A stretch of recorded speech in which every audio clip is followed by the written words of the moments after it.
الله الرحمن الرحيم الحمد لله رب العالمين والصلاة والسلام على سيد الأنبياء والمرسلين محمد وآله وصحبه أجمعين أما بعد فأعوذ بالله من الشيطان الرجيم بسم الله الرحمن الرحيم وما أوتيتم من العلم إلا قليلا صدق الله العظيم وقال النبي صلى الله عليه وسلم اغتنم خمسا قبل خمس شبابك قبل هرمك وصحتك قبل سقمك وغناك قبل فقرك وحياتك قبل موتك إلى آخر الحديث أو كما قال عليه الصلاة والتسليم. عزیز بزرگوں،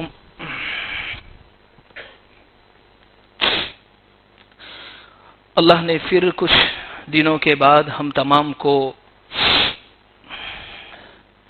جو سلسلہ ہمارا چل رہا تھا بیانات کا، پھر اللہ نے اس کو جاری اور ساری فرمایا.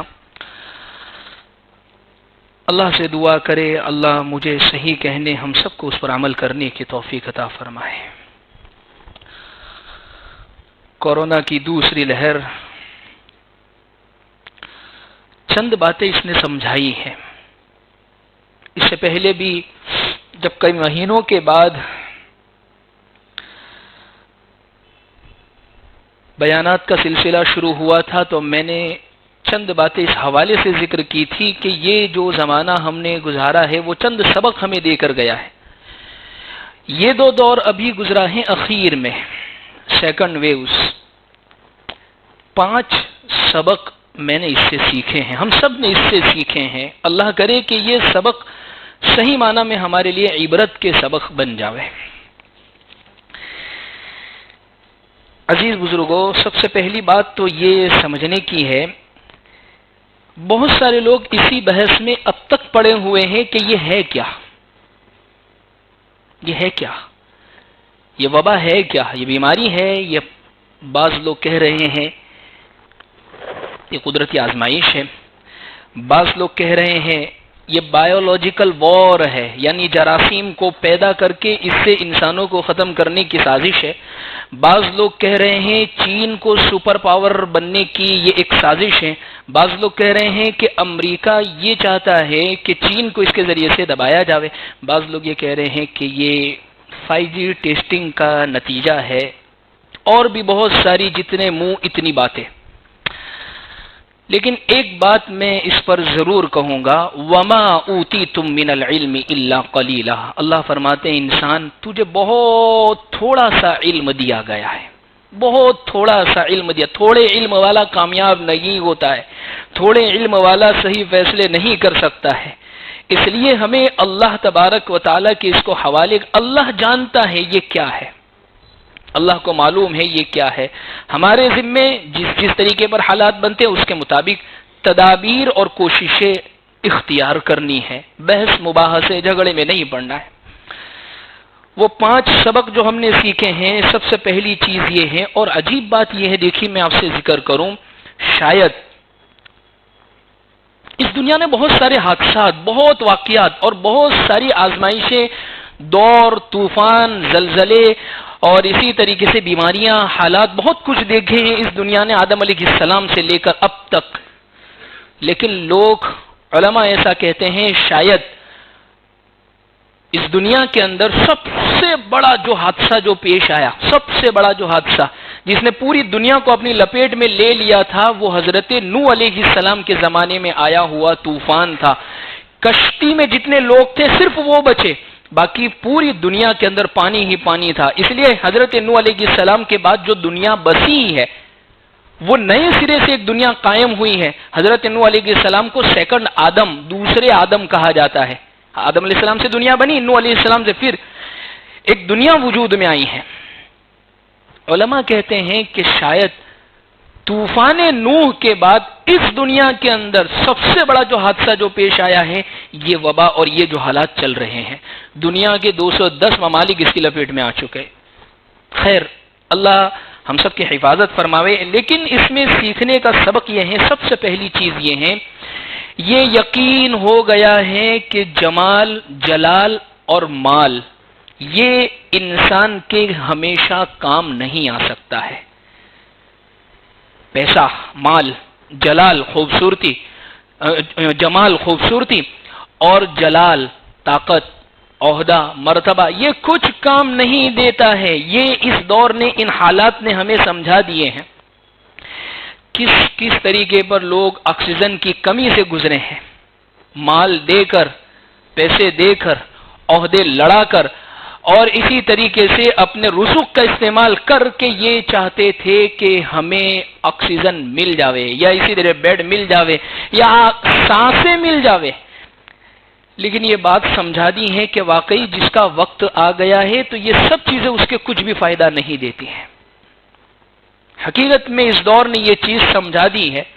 ورنہ آپ دیکھیں یہ جو اچھا اللہ کے یہاں قدرت کے کارخانے میں، اس پوری دنیا میں ذرا غور کرے، سب سے سستی چیز کیا ہے؟ سب سے سستی چیز کھانا، پانی. اللہ کے یہاں سے جو مل رہی ہے ہوا ہے. سب سے کھانے کے لیے بھی مشقت، محنت، مانگنا پڑے گا، چھیل لے، کچھ بھی نہیں تو چلنا پڑے گا. پینے کے لیے پانی پینا اگر ہو تو کسی جگہ جانا پڑے گا. سانس تو آپ بند کمرے میں پڑے ہو وہاں بھی آئے گی. لیکن اس سستی چیز کی قدر بھی اس دور نے ہمیں سمجھا دی ہے. وَإِن تَعُدُّوا نِعْمَةَ اللَّهِ لَا تُحْصُوهَا. اللہ کی نعمتوں کو گننا چاہو، شمار کرنا چاہو، نہیں کر سکتے ہو. اس دور نے یہ چیز ہمیں بہت زبردست طریقے پر سمجھا دی ہے. اس لیے اللہ کی یہ جو نعمت ہم استعمال کر رہے ہیں آکسیجن، اس کو تھوڑی سی سمجھیے.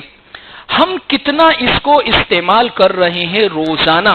ابھی یہ جو دور گزرا، اللہ جزائے خیر دے ان نوجوانوں کو، ان این جی اوز کو، ان کمیٹیوں کو اور ان تمام خدمت گزاروں کو جنہوں نے فری آف کاسٹ اور اسی طریقے سے اپنی خدمت سمجھ کر کام کیا. لیکن بعضوں نے مال بھی بہت زبردست بنایا اس بیماری کے دور میں. اللہ کے یہاں جواب دینا ہے ایسے لوگوں کو پھر.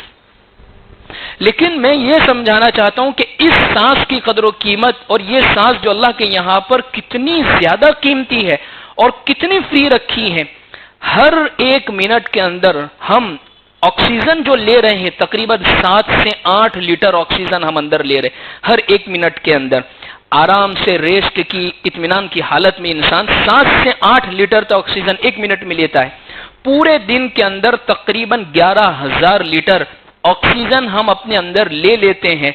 اور یہ جو ہمارے پھیپھڑے جو کام کرتے ہیں آکسیجن لیول یا اسی طریقے سے آکسیجن اندر باہر، یہ پھیپھڑوں کا سارا جو کام جو ہوتا ہے، ایک منٹ کے اندر تقریباً 12 سے 15 یہ لیٹر تک جو ہوتی ہے یہ سانس، اس کا پورا اتنی یہ سانس چلتی ہے ایک منٹ کے اندر.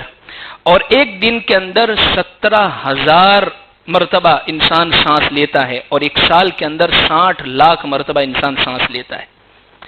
اندازہ لگائیے، یہ اللہ نے پھیپھڑوں کا جو نظام اندر جسم کا ایک پوری مشین چلتی ہے، ایک پورا نظام چل رہا ہے. اتنا زبردست نظام چل رہا ہے کہ سانس کی خالی نالیوں کو لمبی کر دی جاوے.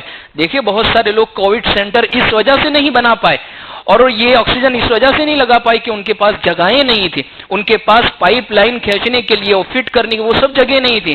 اللہ کا یہ جو مشین اور نظام چل رہا ہے، صرف اسی آکسیجن کے اندر کی پائپ جو چل رہی ہے اسی کو کھینچ کے اگر لمبا کیا جاوے تقریباً 15,000 مائل تک یہ لمبی ہوتی چلی جائے گی سانس کی لائن. وَإِن تَعُدُّوا نِعْمَةَ اللَّهِ لَا تُحْصُوهَا. تو الغرض اس نے یہ بات سمجھا دی ہے، یقین ہو گیا کہ یہ تمام چیزیں جس کو انسان یہ سمجھتا تھا کہ یہ میری یہ مال، خوبصورتی، جلال، میں کچھ بھی کر سکتا ہوں میرے عہدے کے ذریعے سے، کوئی بلکہ بعض خبریں تو ایسی آئی بڑے بڑے عہدوں پر فائز ہے لیکن ان کے عہدوں نے کچھ فائدہ نہیں دیا. ایک بات یہ سمجھنے کے لائق ہے. دوسری چیز، انسان جب حالات سے گزرتا ہے تو اس کے اخلاق کا، اس کے صبر کا اور اس کی سمجھ کا امتحان ہوتا ہے. ورنہ عام سی زندگی میں جس سے دور سے سلام دعا ہے یا اسی طریقے سے پہچانتے نہیں ہے تو پھر اخلاق کا اتنا اندازہ نہیں ہوتا ہے. لیکن جب حالات سے انسان گزرا، جب اس پر حالات آئے، پھر پتہ چلتا ہے اس انسان کے اندر اخلاق کتنے، اس کا صبر کتنا ہے، اس میں سمجھ کتنی ہے. اس موقع پر انسان کو اصل آزمایا جاتا ہے. اس لیے آپ دیکھیے یہ جو دور گزرا ہے، بعض لوگوں کی انسانیت بہت زیادہ گر چکی تھی، بہت زیادہ گر چکی تھی۔ آپ دیکھیے وہ دوائیاں جو بہت آسانی کے ساتھ کم داموں کے اندر مل سکتی تھی، ہزاروں روپے دینے کے باوجود بھی وہ دوائیاں دستیاب نہیں تھی، نہیں مل رہی تھی۔ انسانیت دراصل اپنے اعلیٰ پیمانے کو، اپنے اخلاق کی جو بلند جو چیز تھی اس کو کھو چکی تھی۔ اور کسی نے بہت اچھی بات لکھی ہے، ایک جگہ پر پڑھی ہے کہ دراصل حاکموں کا، رعایا کا، بڑوں کا، بادشاہوں کا اثر ان کی رعایا پر پڑتا ہے۔ جب وہاں سے نیت میں کھوٹ ہوتی ہے تو نیچے والوں پر کھوٹ کا اثر آتا ہی ہے۔ ایک واقعہ لکھا ہے کتابوں کے اندر، ایک بادشاہ، اللہ نے اس کو جو ملک دیا تھا، اتنا پیارا ملک، اتنا خوبصورت ملک، وہاں کا پانی، وہاں کا نظام، اس کے ماتحت کام کرنے والے سب انصاف پسند، کوئی اگر کمزور ہوتا تو اس کی مدد کر دی جاتی، ایک امن سکون، یعنی اس ملک کا نام شاد و آباد تھا، یعنی بہت خوش ملک۔ ایک دن بادشاہ اپنے ملک کے کسی کونے کے اندر گھومنے چلا گیا تو ایک گاؤں دیکھا، بہت پیارا تھا، اتنا خوبصورت گاؤں تھا کہ بادشاہ خوش ہو گیا کہ کتنا اچھا گاؤں ہے۔ بچے کھیل رہے تھے، ان کو بلایا، بیٹا ادھر آؤ پانی پلاؤ۔ وہ گھر میں دوڑتی ہوئی گئی اور وہاں سے پانی لے کر آئی، لیکن پانی کیا، وہ تو ایک میٹھا شربت جیسا تھا۔ بادشاہ نے کہا بیٹا پانی منگوایا، کہا کہ چچا جان بات دراصل یہ ہے کہ ہمارے گھروں کے اندر کچھ پھول ایسے ہیں جس کو امی نچوڑ دیتی ہے، صرف نچوڑ دیتی ہے، تو اس کا اثر یہ ہوتا ہے کہ وہ شربت بن جاتے ہیں، یعنی وہ شربت کی طرح۔ بادشاہ کو بہت خوشی ہوئی اور بادشاہ دل ہی دل میں یہ سوچ رہا ہے کہ یہ ملک کے اوپر تو نظر ہی نہیں پڑی، فلاں پروجیکٹ پر تو نظر ہی نہیں پڑی، ابھی تو اس کو بھی بیچنا، اس کو بھی خریدنا، اس سے بھی پیسے وصول کرنا باقی ہے۔ بادشاہ نے کہا کہ اب جیسے ہی میں تخت پر پہنچوں گا اس کو اپنی ماتحتی کے اندر لے کر اس سے بہت بڑا ٹیکس وصولوں گا۔ پھر اس کو تھوڑی دیر میں پھر اور پیاس لگی کہ آپ بیٹا ذرا لے کر آؤ۔ اب وہ گئی ہے بچی، بہت دیر کے بعد آئی، منہ اس کا بگڑا ہوا ہے، چہرے پر بہت آثار ہے، اور کہنے لگی امی نے ایسا کہا ہے، شربت بھی پورا نہیں نکلا، کئی پھلوں کو نچوڑ دیا، اس کے باوجود شربت پورا نہیں نکلا، اور امی نے یہ کہا شاید ہمارے بادشاہ کی نیت میں کھوٹ آ گئی ہے، خرابی آ گئی ہے، اس کے دل کے اندر اس کی نیت بگڑ گئی ہے۔ بادشاہ کو بڑا تعجب ہوا کہ واقعی بات تو دراصل یہ ہے کہ میرے ہی دل میں کھوٹ پیدا ہو گئی۔ کچھ دیر گزرنے کے بعد اس نے توبہ اللہ کی، اللہ سے معافی مانگی کہ اللہ میں نے یہ کیا نیت کے اندر خرابی جس کا اثر یہ ہوا۔ کچھ دیر کے بعد اس نے پھر بچی کو بلایا، بیٹا ذرا امی سے کہو کہ پھر کوشش کرے کہیں کوئی تازہ پھل کوئی چیز نکل آوے اور شربت اچھا نکل آوے، زیادہ نکل آئے۔ پھر وہ گئی اور نچوڑا، تھوڑی دیر میں بچی دوڑتی ہوئی مسکراتی ہوئی کہا کہ امی نے کہا ہے کہ اب بادشاہ کی نیت واپس اچھی ہو گئی ہے۔ بادشاہ نے دل میں عزم اور ارادہ کر لیا جب تک زندہ رہوں گا میں اپنے دل کے اندر کوئی نیت اور کھوٹ اور خرابی نہیں ہونے دوں گا۔ الناس علی دین ملوکہم لکھا ہے کتابوں کے اندر، واقعی حاکموں کا اثر رعایا پر، بڑے جیسے ہوں گے ماتحت بھی ویسے ہی ہوں گے۔ اگر بڑے بڑے اوپر والے کرپشن کریں گے تو ملک کے اندر بد امنی، کرپشن، گھوٹالے یہ روزانہ سننے میں آئیں گے۔ تو ایک دوسرا نصیحت سبق یہ ملی ہے کہ انسان کی اصل جو پہچان جو ہوتی ہے وہ حالات کے اندر ہوتی ہے۔ اب دیکھیں بعض لوگوں نے کس کس طریقے پر مدد کی حالات کے ہونے کے باوجود۔ دو باتیں۔ تیسری بات یہ ہے واقعی اس زمانے نے نفسا نفسی ہمیں بتا دی کہ کیا ہوگی قیامت میں نفسا نفسی، اس نے دکھا دیا۔ آکسیجن کے لیے کیسا دوڑا جا رہا تھا، واقعی میں خود اپنی ایسا جیسے سنا نا قیامت کے دن ہر شخص دوسرے کو دیکھ کر چھپ جائے گا، کہیں کوئی نیکی کا سوال نہ کر لے وے، جس کے پاس آکسیجن کی ایک سلنڈر تھی وہ اس کو چھپا لیتا، کوئی مانگ نہ لے وے، ہمارا مریض اس کو کم پڑ رہی ہے، ابھی لائنیں لمبی لمبی لگی ہوئی ہے، اس کو بھرائیں گے کب اس کو پہنچائیں گے۔ یہ سمجھا دیے اس نے آخرت کے نفس۔ قرآن کیا کہہ رہا ہے؟ یوم یفر المرء من اخیہ وامہ وابیہ وصاحبتہ وبنیہ، دور والے تو بھاگیں گے، خود سگے رشتہ دار بھی دور چلے جائیں گے، اور حقیقت اس بیماری کے اندر تو صرف مریض ہمارے حوالے کر دو، کوئی رشتہ دار آپ کا ساتھ میں نہیں ہونا چاہیے، سب باہر، کوئی بھی ساتھ میں نہیں رہے گا۔ یہ نفسا نفسی سمجھائی جا رہی ہے۔ اللہ یہ بتا رہے ہیں کہ واقعی جو انسان اپنی طاقت، غرور اور تکبر میں اکڑ گیا تھا اس کو سمجھایا جا رہا ہے کہ نفسا نفسی کیا چیز ہوتی ہے۔ تین باتیں۔ چوتھی باتیں یہ ہیں، بہت سارے لوگ یہ کہتے ہیں نماز کے وقت دکان بند کرنے میں دکان کا حرج ہوگا، کاروبار کا نقصان، فیکٹری کا نقصان سمجھا جائے گا۔ اب دیکھیے کن حالات سے ہم گزر رہے، کئی دنوں تک دکانیں بند کرنی پڑ رہی ہے لیکن کوئی آواز بھی نہیں ہے، کیونکہ حالات ہے پریشانی ہے، بیماریاں ہے، حکومت کی طرف سے اعلان ہے، اتنی بڑی حکومت کی طرف سے اعلان ہو رہا ہے روزانہ 5 مرتبہ، حی علی الصلاۃ، حی علی الفلاح، آؤ نماز کی طرف، کامیابی یہاں سے ملے گی، تمہاری بیماریاں حالات یہاں دور ہوں گے۔ لیکن اس وقت حرج سمجھا جاتا ہے کہ اتنی دیر دکان اگر بند کر لی۔ اصل میں اللہ فرماتے ہیں قرآن میں فی بیوت اذن اللہ ان ترفع، کچھ لوگ وہ ہے رجال لا تلہیہم تجارہ، کچھ لوگ وہ ہیں جو نمازی ایسے ہیں کہ تجارت، کاروبار ان کے دل کے اندر ذرہ برابر بھی ان کو نقصان نہیں پہنچا سکتا ہے، یعنی وہ جب نماز کا وقت ہوا فوراً وہ آ جاتے ہیں۔ تو یہ زمانے نے یہ چوتھی بات سمجھا دی کہ دکان بند کر لیں گے نماز کے وقت تو کچھ حرج نہیں ہوگا، اتنے دنوں سے بند ہی پڑی ہے۔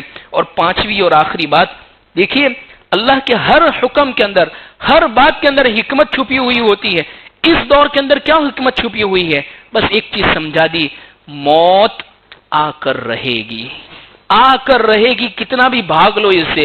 جوان جا رہے ہیں، بوڑھے جا رہے ہیں، وہ لوگ جا رہے ہیں جنہوں نے اپنے بچیوں کی شادیوں کی تیاریاں بالکل کر کے رکھ لی تھی، جن کا بالکل ارادہ تھا حج کے ادا کرنے کا، جنہوں نے اپنے مکانات کھول رکھے تھے، جن کے ارادے یہ تھے کہ اب بس یہ کام کرنا ہے، ذرا یہ بیماری کے حالات ٹھیک ہو جائے، لیکن اسی بیماری کے اندر چلے گئے۔